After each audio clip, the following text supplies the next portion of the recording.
Welcome back to Brooklyn, New York. So right now, our Minnesota Lynx got the most winning streaks ever, 26-5, first in WNBA. I know 2016, I just see him around with that. And we have Holly Rowe is on the sidelines, reporter for today's rematch of this very big game. This year is a tough one. The disappointment that happened right here on this court last year in Game 5 is driving the team this year. Even though Nafisa Collier told me last year was last year, it's over. Carolyn Wright admitted they all processed that pain differently and how it drove them and motivated them in the offseason. They're off to an even better start this year and letting the pain and disappointment of losing in the finals help them be even greater. Johannes gets fouled. Yeah, Kayla told us that we all carry it differently. Courtney Williams told us that anytime someone mentions New York in a text to her, she's like, no. She said, I hate them. She said, I like the people on the team, but I hate them as a team. And there's, just from last year's Epic Series now, a healthy rivalry between these two teams, which right now obviously are lined up for a potential finals rematch. I don't know what he's as close as Minnesota did, and you don't come away with your championship. It's going to fuel you the entire following season, and we have certainly seen that so far this year from the Lynx. First finals ever, they had 2 overtime games. Wow. From behind, but then a push and a foul. Looked like maybe the initial knockaway was clean, but then there was some contact after. Eric Rubin is indicating that there was a trip on the backside.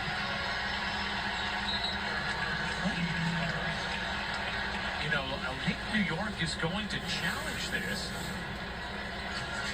The initial knockaway was clean, but I don't know if when the ball was loose, maybe Cloud gave a little trip, or maybe even a little push. On the foul on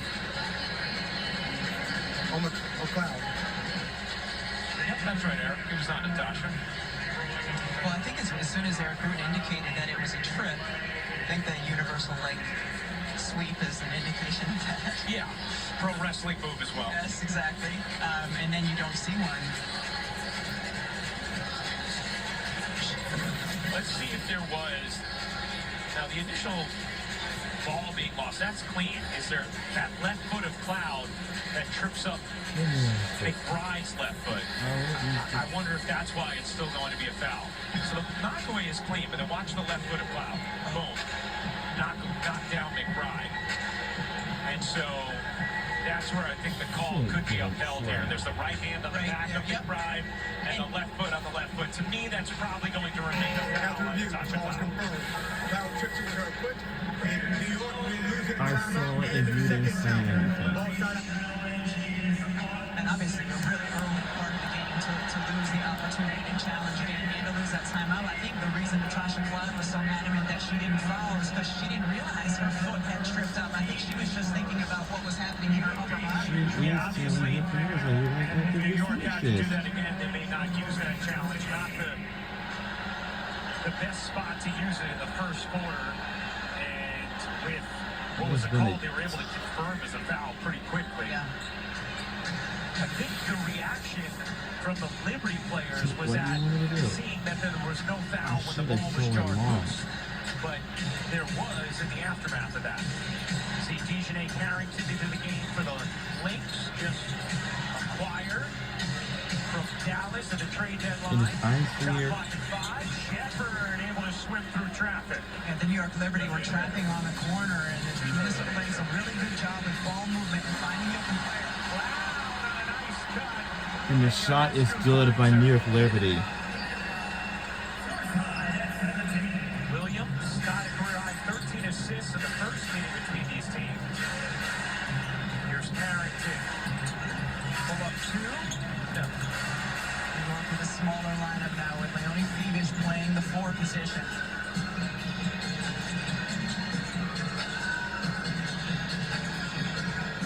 Cloud played really well here at Barclays, and I just love being a member of the Liberty. Johannes, she got it.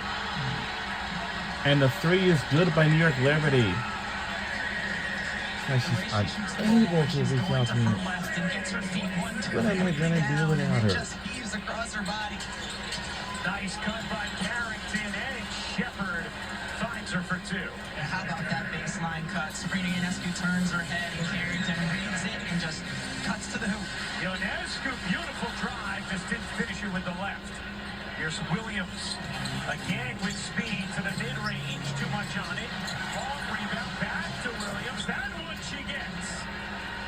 And another lead change, back and forth they go. Exciting first, now free, and Ionescu finds her. Just read that beautifully and then watch the defense, and so then Cloud just slips to the basket, slips the screen and goes, and the two defenders stay with Sabrina. 8 lead changes, 6 ties in this first. Williams off one leg, why not? And the shot is good by Minnesota. 6 points, 5 assists for Williams. Shot in 1 of 13 in the first meeting, is 3 for 6 here in the first quarter. Beamish, and in the 3, Carrington off the board. Here is I'll be Carrington. there too.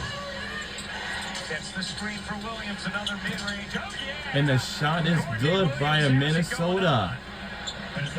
That's the team we'll be rooting for for today's rematch. It's a big prime time game. I'm here early at Barclays. With the other Natisha Heinrich ready to check in. Williams has the last It's 6 nowhere. points. Jones. And the shot is good by New York Liberty. Her way to the basket. This is good. Here's Williams around the Not screen. just once a block, mate. Harassed by Jones. Carrington, an open lane. Couldn't finish it. Shepard gets it back. He gets the whistle against Beamish. Jessica Shepard is going to shoot 2. Courtney Williams has just been ridiculous, and she talks about how she gets to her kill spot, and that's the mid-range jumper right around the free throw line area, and can elevate as well as any guard in the WNBA. Getting her shot up, Jungle Jones, long arm, 6'6", doesn't matter. Courtney has just been able to drain it here today. That's what multiple. Oh. 8 points, 5 assists for Williams. Take a look at the upcoming WNBA national TV So at 4 schedule o'clock later p.m. today. today on, CBS we have the Sports Wings will take on the Washington Mystics at 4 o'clock p.m. And we'll be finish this game right before then. Please go to WNBA.com. And also, there's going to be a championship game later on. What's the thing? You gotta do you gotta do. She's been ridiculous in this. At 3 o'clock p.m. on ABC, we have a championship game. And that's gonna be up next for the next and